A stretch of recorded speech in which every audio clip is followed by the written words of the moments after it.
আসসালামু আলাইকুম। তো এখন আমরা যে টুলগুলোর সাথে পরিচিত হব সেই টুলগুলো হচ্ছে সিলেকশন টুল আর ডিরেক্ট সিলেকশন টুল। তো সিলেকশন টুল দিয়ে কি কাজ করে, ডিরেক্ট সিলেকশন টুল দিয়ে কি কাজ করে, আর এই অপশনগুলোর সাথে পরিচিত হব। তো প্রথমে আমি এখান থেকে একটি রেক্ট্যাঙ্গল নিই।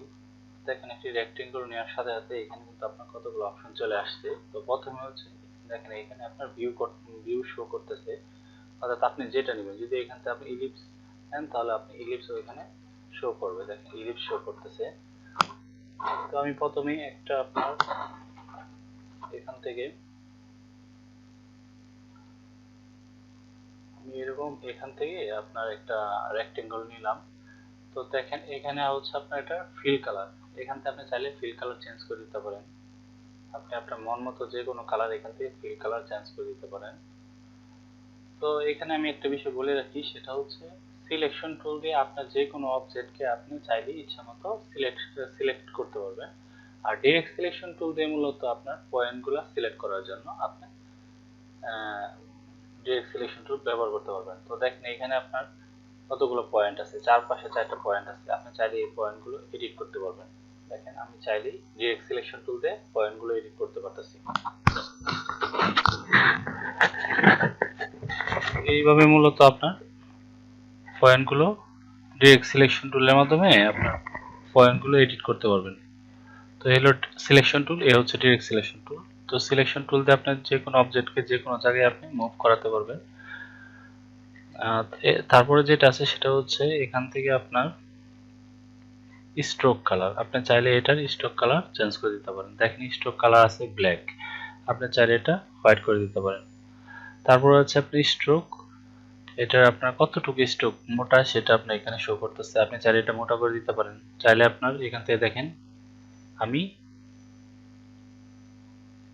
30 পয়েন্ট দেওয়ার কারণে দেখেন কত মোটা হয়ে গেছে। তো এইগুলা এখান থেকে আপনার এই স্ট্রোকগুলো আর আপনার বিভিন্ন ধরনের এখান থেকে ইউনিফর্মগুলো আপনার দেখতে পারেন। দেখেন, এখানে আপনার বিভিন্ন ধরনের স্ট্রোকের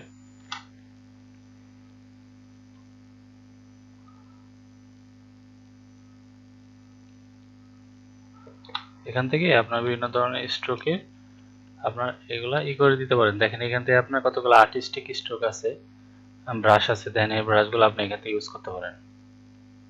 ঠিক আছে। তারপরে আপনার ক্যালিগ্রাফি কতগুলো স্ট্রোক আছে, এগুলো আপনি ইউজ করতে পারেন। তারপরে যেটা আছে সেটা হচ্ছে অপাসিটি। আপনি চাইলে এখান থেকে অপাসিটি কমিয়ে বাড়িয়ে দিতে পারেন। আপনি এখানে যদি 20% দেন, দেখেন এটা মানে আপনার অপাসিটি পাতলা হয়ে গেছে, অর্থাৎ দেখেন একদম আপনার অপাসিটি কমে গেছে, স্বচ্ছতা হয়ে গেছে, স্বচ্ছ হয়ে গেছে। তো তারপরে হচ্ছে স্টাইল। আপনি চাইলে এখান থেকে স্টাইলগুলো এখানে অ্যাপ্লাই করতে পারেন। তারপরে যেটা আছে সেটা হচ্ছে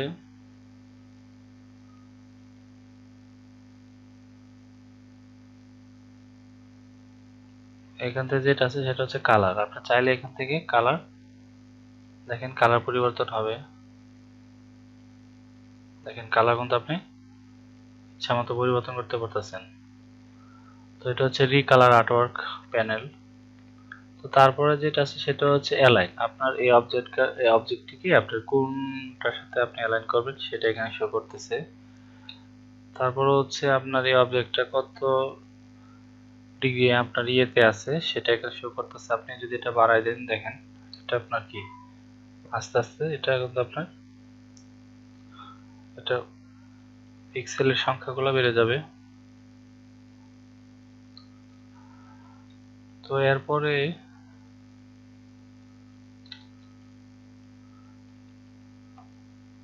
এখানে আপনার এটার হাইট উইথ গুলো আপনি বাড়ায় দিতে পারেন। দেখেন, এখানে যদি 1200 দেই আর এখানে যদি 1200 দেই, দেখেন তো আপনার